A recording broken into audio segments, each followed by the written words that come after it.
તો સુરતથી મહત્વના સમાચાર સામે આવી રહ્યા છે, જ્યાં સુરતના વેડ દરવાજા નાસિરનગર ડિમોલેશન કરવાનો વિવાદ છે ગરમાયો છે, ત્યારે એસએમસીએ ડિમોલેશન ન કર્યું હોવાનો સ્પષ્ટ ખુલાસો થયો છે।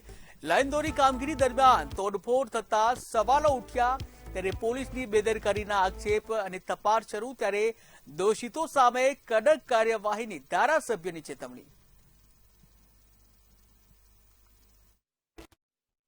મંતવ્યમાંથી દીપક વાત કરો છો? હા બોલો। આપણી જે મશીન છે પોકોએ જે ગત શનિવારે ત્યાં જે નરસિંહનગરમાં ચાલતી હતી ને કોના પરમિશન આપ્યું હતું ને કેવી રીતે થતું હતું એમાં આખું? અમારે તો કોન્ટ્રાક્ટરનો ફોન આવેલો સાહેબ, કોન્ટ્રાક્ટર ભાઈ બોલાવેલું ને અમે મોકલાવેલું। શું નામ કોન્ટ્રાક્ટર?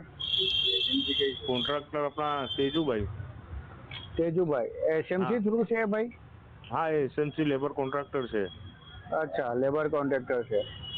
શું ફોન આવ્યો હતો ભાઈ?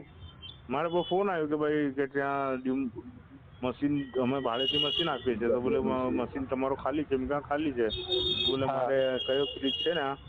હા, જિલ્લાની બ્રિજ આપણે, હા જિલ્લાની બ્રિજ પાસે જોયું છે, તો કયું કામ ને કોનું કામ છે? તો બોલે તો અમને પણ ખબર નહીં, બોલે જિલ્લાની બ્રિજ પાસે બોલે તમે મૂકી દો, બોલે એક દિવસનું કામ છે। હા, તો મેં કીધું સારું મોકલી દઉં છું। કતારગામ વિસ્તારમાં આવતા જે નરસિંહનગર છે તે ડિમોલેશન કરવાના મામલે છે જે સ્થાનિક એમએલએ છે ધારાસભ્ય છે સવાલો થયા છે, એમની જોડે વાત કરશું। સર, એ જે ડિમોલેશન કરવામાં તો તમે જે સંઘમાં જે સવાલ ઉઠાવ્યું છે, શું જવાબ મળ્યો તમને?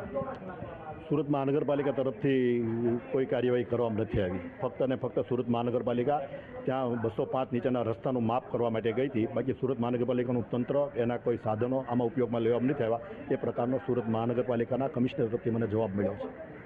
સાહેબ, જે મશીન છે જે મહાનગરપાલિકાના અધિકારીઓ છે ત્યાં વિડીયોમાં દેખાઈ રહ્યા છે, સામાન બહાર કાઢતા દેખાઈ રહ્યા છે, તો એ આવી રીતે કહેવાનું એટલે કેટલું યોગ્ય છે? અને મહાનગરપાલિકાના જે કમિશનર છે એ કેમ આવી રીતે કર્યા છે? જો બહારને માણસ આવીને ડિમોલેશન કર્યું હોય તેમની જોડે કેમ કાર્યવાહી નથી કરતા, પોલીસ કાર્યવાહી કેમ નથી? હવે એ જવાબ દઈ શકે। મને જે માહિતી આપી છે એ ઓન રેકોર્ડ આપવામાં આવેલી છે। મહાનગરપાલિકાના તંત્ર દ્વારા કોઈ ખાલી કરવામાં નથી આવ્યું। હવે માનો જો કરાવવામાં આવ્યું હોય તો એનો જવાબ એ જ આપી શકે। સાહેબ, હજી એક વાત છે, જે મશીનરી યુઝ કરવામાં આવ્યું હતું એક પ્રાઇવેટ મશીન મંગાવવામાં આવ્યું હતું, એનું કોલ રેકોર્ડિંગ છે મારી જોડે। એમ કહે છે મહાનગરપાલિકામાં રજિસ્ટર કોન્ટ્રાક્ટર છે શ્રીરામ ફોર્મવાળું તેજુભાઈ, એ મને ફોન કરીને બોલાવ્યા હતા, મને ભાડા આપ્યા છે 1000ના 2 કલાક આપ્યા, 1 કલાકના 2000 આપ્યા છે, આવા જવાના 3500 રૂપિયા ભાડું આપ્યા છે। આખી ડિટેલ છે મારી જોડે। સાહેબ, એમાં શું કહેશો આપણે? જો આ વાત સાચી હોય તો બહુ ગંભીર બાબત કહેવાય અને ઘાતક કહેવાય। જે કોઈના પણ ઈશારે જો આ કામ તંત્ર કરતું હોય તો એની સામે પણ કાર્યવાહી થવી જોઈએ। સાહેબ, હવે આ જગ્યા આખી કોની છે ને આખી જે મામલા છે 100 ઘરનો છે, આખી પરિવાર છે જે ત્યાં રોડ પર બેઠા છે, આગળ હવે શું કરવા જશે? જગ્યા કોની છે? જગ્યાના માલિક અત્યારે કોણ છે એ ખબર મને નથી, પણ પ્રાઇવેટ જગ્યા છે અને 205 નીચે એક રસ્તો અંદર આવતો હતો એટલી માહિતી મને આપી હતી, ને એ 205ના રસ્તાને માટે ગયા હતા, પણ અમે કોઈ કામગીરી કરી નથી એટલી છે। જો જે માહિતી આપણી પાસે તપાસ કરતાં કેટલું નીકળે છે અંદર, કઈ પ્રકારની આવે છે જાણમાં, એની ઉપર પછી નક્કી થાય કે કોણે બેદરકારી, કોણે કાનૂન હાથમાં લીધો, કોના ઇશારા કર્યું છે, એ પછી માહિતી મળશે। સાહેબ, જ્યારે મહાનગરપાલિકાની ટીમ ત્યાં ડિમોલેશનમાંથી ત્યારે સુરત શહેરના મોટા વિભાગના જે અધિકારીઓ છે, પોલીસ અધિકારીઓ છે હાજર હતા। જો આ નકલી કોઈ આવીને તોડી ગયું તો ત્યારે એ લોકો કાગળ કેમ નહીં માંગ્યા? ને હવે નકલી તોડી ગયું તેમાં પોલીસ કાર્યવાહી કેમ નથી થતી?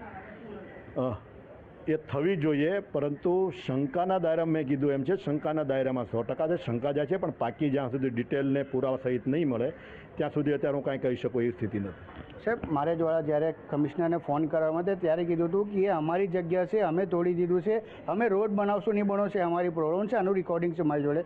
તો એસએમસી કમિશનર એમ કેમ કહી રહ્યા છે કે અમે ગયા જ નથી? હવે એ જવાબ કોણ આપશે? મને જવાબ મળ્યો એ હું કહી શકું? એ જવાબ તો એ જ આપશે। જવાબ મને એમણે જે આપ્યો છે એ હું વાત કરું છું।